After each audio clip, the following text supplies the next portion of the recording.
تیسری تصویر، زبان خلق کو نقارۂ خدا سمجھو۔ اب تیسری تصویر دیکھیے، یہ جو حسین اور روح افزا منظر دکھا رہی ہے وہ نتیجہ ہے اس حسن و جمال کا جس کا نظارہ آپ نے پہلی 2 تصویروں میں کیا ہے۔ وہ 2 تصویریں نہ ہوتی تو اس تیسری تصویر کا منظر وجود میں ہی نہ آتا۔ عرفات کا وسیع و عریض میدان ہے، ہزاروں لوگ جمع ہیں، 1.5 لاکھ کے قریب مرد بھی ہیں، عورتیں بھی اور بچے بھی۔ یہ سارے لوگ عرب کے گوشے گوشے سے آئے ہیں، یہ اس پکار کے جواب میں آئے ہیں جو سلسلہ رشد و ہدایت کے امام عالی مقام حضرت ابراہیم علیہ السلام نے بلند کی تھی، اور جس پکار کو ان کے فرزند اور اس سلسلے کے آخری امام محمد الرسول اللہ صلی اللہ علیہ وسلم نے زندہ کیا، عرب کے ہر کونے تک پہنچایا، گرد و پیش کی ساری دنیا کو سنایا اور رہتی دنیا تک انسانوں کو پہنچانے کا انتظام کیا۔ حضور ایک اونٹنی پر سوار ہیں،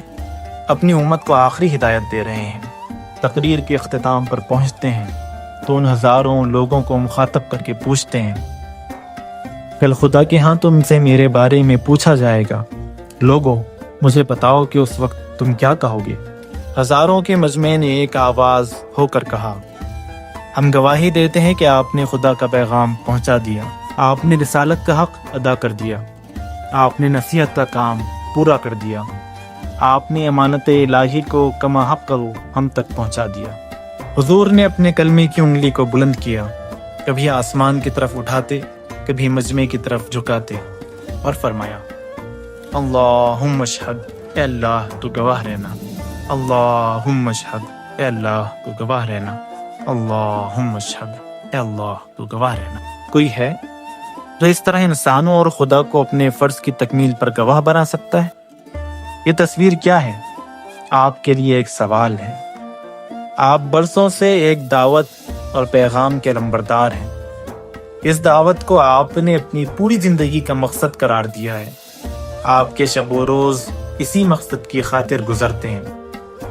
آپ کے دل میں یہ شکوہ بھی ہے کہ اتنے برس ہو گئے اور لوگ ہماری بات سن کر نہیں دیتے۔ میں آپ سے ایک بات پوچھتا ہوں، کیا آپ اس پوزیشن میں ہیں کہ عالم انسانیت کو نہیں، اپنے گرد و پیش بسنے والے غیر مسلموں کو نہیں،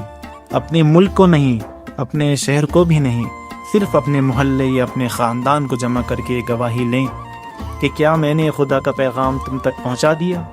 امانت ادا کر دی، نصیحت کا حق پورا کر دیا؟ کیا خدا کے یہاں تم یہ کہنے کو تیار ہوگے اور وہ یہ کہیں کہ ہاں تم نے پہنچا دیا؟ یہ پہنچانے کی ذمہ داری یعنی بلاغ، یہ بلانے کی ذمہ داری یعنی دعوت، یہ گواہی کی ذمہ داری یعنی شہادت تو آپ پر اپنے گھر والوں کے حوالے سے بھی آتی ہے،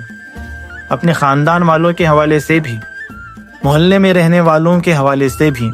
اسکول، کالج، دفتر، کارخانے میں ساتھی اور ملاقاتیوں کے حوالے سے بھی، اور سچ پوچھئے تو ہر اس انسان کے حوالے سے بھی جو آپ تک آتا ہے یا آپ اس تک پہنچ سکتے ہیں اور وہ ہدایت سے محروم ہے اور شفا کا محتاج ہے۔ ان میں سے ہر ایک آپ سے سوال کر سکتا ہے کہ میں اندھیرے میں تھا، تمہارے پاس روشنی تھی، میں بیمار تھا، تمہارے پاس دوا تھی،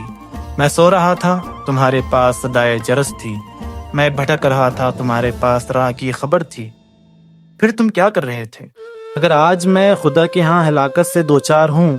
تو کیا تم اس کی ذمہ داری سے بچ سکتے ہو؟